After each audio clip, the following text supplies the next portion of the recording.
Lesson 8.4.11, Make It Balance, graphing systems of linear equations. In this lesson, we'll understand that the solution to a system of equations is a set of values for variables, x and y, that make both equations true. If you're watching this lesson recording, we'll assume that you've worked your way through the activity for Desmos for lesson 11, and I can refer back to that as we talk about what we saw here in the notes. In your notebooks, turn to page 189. The goal of our lesson was really to understand some things about the solution to a system. So understand that the solution to a system of equations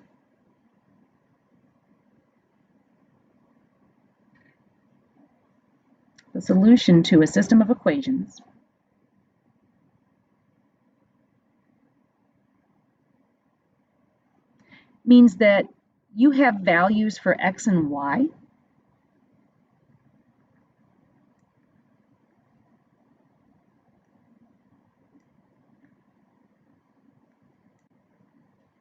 for the two variables.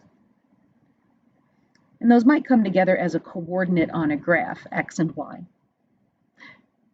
Values for the variables that make both equations true. I say both because a system of equations is two or more equations. And that's what we found in the activity. Well, let's start by just making sure that we've defined what a system of equations is. A system of equations is a set of two or more equations. A set of two or more. We'll probably just be working with two, but technically it's two or more equations. And that system of equations can be represented as a graph or as two or more equation-looking things. So I am going to give an example of both. So an example of a system of equations might be these two equations written as, well, equations. Y equals 2x plus 5, together with y equals negative x. Those two, if I examine them in relation to each other, represent a system of equations. That system might be represented as a graph. So still same two lines. I'm just going to sketch this. So I have this line as a y-intercept of 5, a slope of 2. Just giving a loose sketch here. And y equals negative x.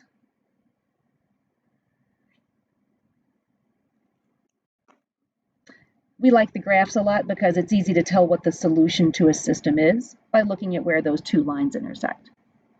So a system of equations is two equations, two lines that represent equations. That's what a system is.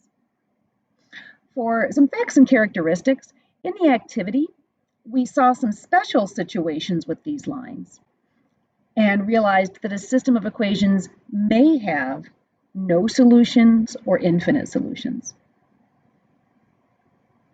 A system may have no solutions.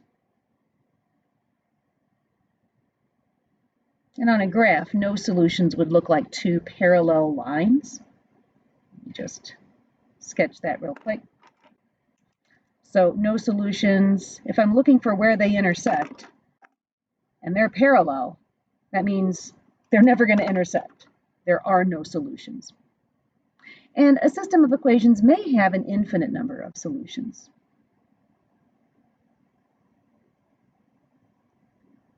Let me just sketch what that would look like. If we were to look at two equations represented as lines, be careful how I do this. If I have this green line, I know that any coordinate that sits on that green line is a solution to that green line. But if I also have a red line that sits right on top of that green line, then there's an infinite number of points that both of those lines share. Every point that's on either line is a solution to the system. That doesn't mean that any coordinate anywhere would work. It has to be on the line. So there's an infinite number of solutions here.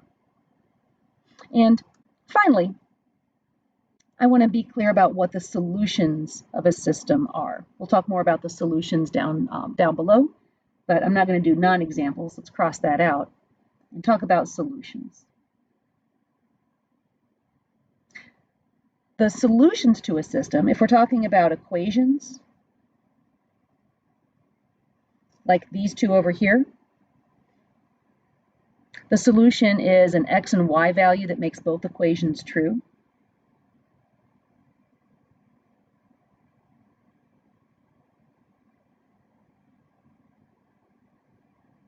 An x and y value that make both equations true. And if we're looking at a graph, it's even easier to identify that solution. It's the coordinate where the lines intersect.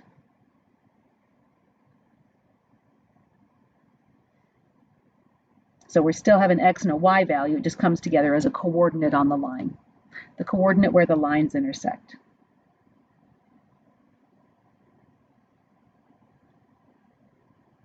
And again, those lines are just visual representations of these equations. And you saw that in the activity today. So that's a little bit about systems of equations that we saw in the lesson. Let's move down and talk about a specific example here. Switch this down a bit. So we have a system of equations down here that represents the weights of two balanced hangers. In the activity, we actually saw the hangers, but here we'll see the graph that represents those hangers. I'm going to have hanger B here in green and hanger A in pink.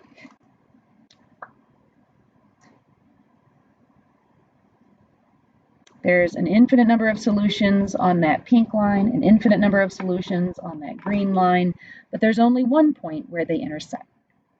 So our first question is, what is the solution to this system of equations? And if I'm looking for the point on both lines, I can find it where they intersect, which is at the point 4, 6. That's the x value and the y value that makes the equation true, or makes both equations true.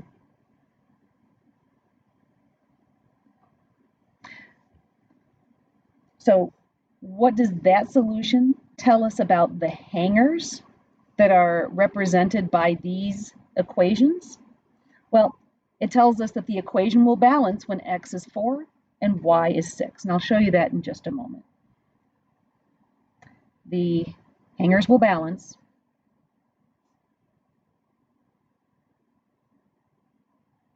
when x is 4 and y is 6.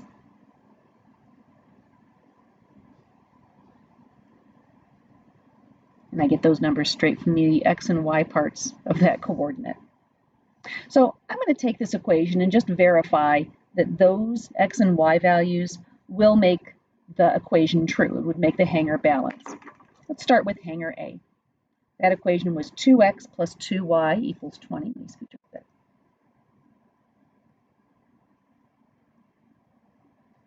And let's substitute in these values for x and y. 2 times an x value of 4 plus 2 times a y value of 6 should equal 20. So that's 8 plus 12 equals 20. Yep, that works. 20 equals 20. Now, let me be clear.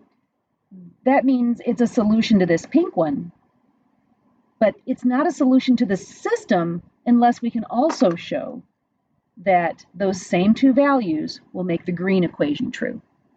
So let's go to this green equation and substitute in those same two values for x and y. So 3 times substituting in 4 for x, it should be equal to 2 times, let's substitute in 6 for y. All right, let's see if that checks. 3 times 4 is 12. 2 times 6 is 12. Ta-da. So what we've just shown is that those values for x and y make our red equation true and also make the green equation true. So it is, in fact, a solution to the system of equations. It makes both of those equations balance. So let's just finish by explaining what it means to solve a system of equations. It means finding values for variables that make both equations true.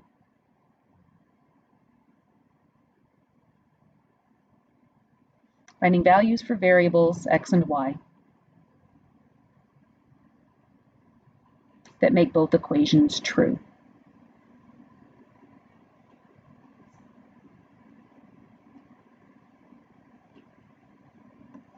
You should be ready to tackle the homework at this point. Remember that there are special situations that you might run into where you have 2 or more equations, but there might be one solution, but there might also be no solutions or infinite solutions. Have fun.